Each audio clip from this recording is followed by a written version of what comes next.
As the dust settled on the battlefield, Kratos stood victorious but weary, his gaze fixed on the fallen form of Odin, the Allfather. The weight of their battle, an epic clash between father and son, God and man, knowledge and ignorance, pressed heavily upon him. But as he stared at Odin's lifeless eyes, a flicker of sympathy crossed his face. It wasn't just a victory, it was a moment of profound understanding. The path to Ragnarok, the twilight of the gods, was paved with Odin's ambition for ultimate knowledge, a thirst that led him to kidnap Atreus, not out of malevolence, but in a misguided attempt to rewrite fate.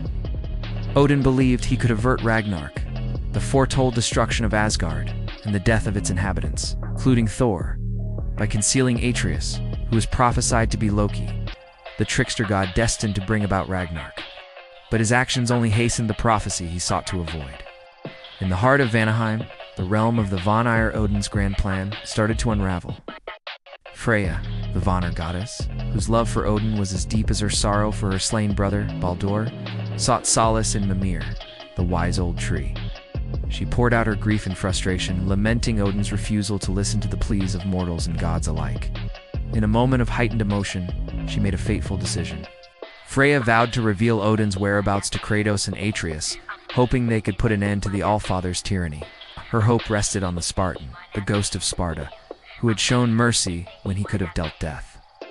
Perhaps Kratos would show Odin the same courtesy. As Freya shared Odin's location, the weight of the revelation settled upon Kratos and Atreus, both bound by duty and affection to stop the Allfather. They now knew where Odin had retreated, the depths of Alfheim, the realm of light and beauty.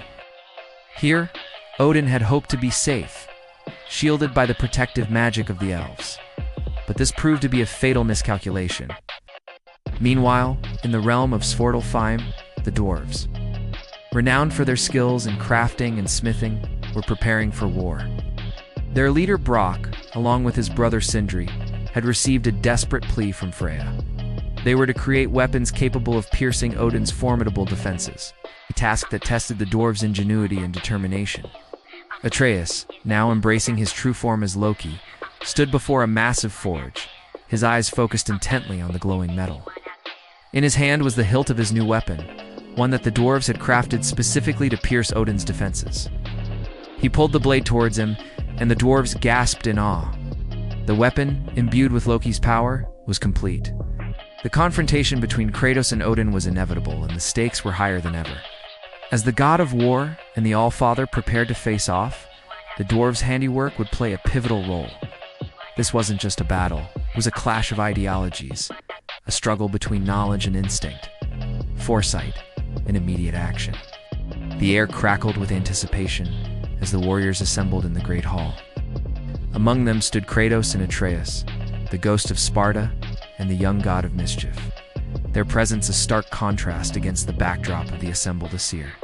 Then, as if summoned by their thoughts, the doors to Odin's chamber swung open, revealing the Allfather himself, his face etched with determination. With a nod to his followers, Odin stepped forward, his eyes locked on Kratos, and the battle commenced. Odin unleashed his magic, bolts of lightning arcing through the air, each strike aimed to cripple Kratos. But the Spartan, with years of combat experience, was ready. Dodging and weaving, he parried Odin's attacks, his own anger-fueled strength matching the Allfather's power. Yet despite Kratos' resilience, Odin's magic proved relentless. The ghost of Sparta stumbled, fatigue starting to take its toll. But as Odin pressed his advantage, a voice rang out, sharp and clear as a winter wind. "Father, let me show you a trick." And in a flash, Atreus was between them, a shield magically conjured, deflecting Odin's next attack. It was a risky move, but it bought Kratos time to regain his footing. Now, side by side, father and son fought as one. Kratos, the epitome of raw power, and Atreus, channeling his godly cunning. They faced the Allfather, their determination fueled by their unique bond. Kratos, haunted by his past, found solace in his son, while Atreus drew strength from the Spartan's unwavering resolve. Together, they were a force to be reckoned with, but Odin was not one to be easily defeated. Drawing upon his vast well of magical energy, he created a swirling vortex of pure power, trapping Kratos and Atreus within. Yet even here, their bond held strong. Kratos, with his axe held high, smashed the frozen ground, creating a fissure that split the vortex, buying them a precious moment to regroup. As the battle raged, Freya watched from afar, her heart heavy with worry for the ghost of Sparta and her son. But there was nothing she could do from the sidelines. She could only wait and hope for the best. Meanwhile, back on the battlefield, Kratos, battered but unbroken, prepared for his final assault on Odin. He charged forward, his axe glowing with an ethereal light, a last-minute gift from the dwarves. Each swing was imbued with the hopes and dreams of a world weary of Odin's tyranny. The ghost of Sparta was a whirlwind of controlled rage, his every move echoing with the pain of 1,000 battles. Odin, weakened but still defiant, met each attack head-on, his staff flashing like lightning in the twilight sky. Yet it was a losing battle. Kratos, fueled by a righteous fury, pushed forward relentlessly. And finally, in a moment of swift precision, he struck, his axe finding its mark deep within the Allfather's chest. The impact sent shockwaves through the chamber, shaking the very foundations of Asgard. With Odin wounded, Kratos had a choice to make. The ghost of Sparta could end Odin's life right then and there, ending the tyrant's reign once and for all. But instead, he chose restraint. Lowering his axe, Kratos gave Odin a chance to surrender, hoping to bring an end to this conflict without further bloodshed. However, Odin, his pride wounded deeper than his flesh, refused. The Allfather, consumed by his lust for power and knowledge, chose death over submission. With a final surge of magic, Odin attempted to engulf Kratos, but the effort proved his undoing. His body, racked with pain and fatigue, began to crumble, his essence fading into the ethereal realms.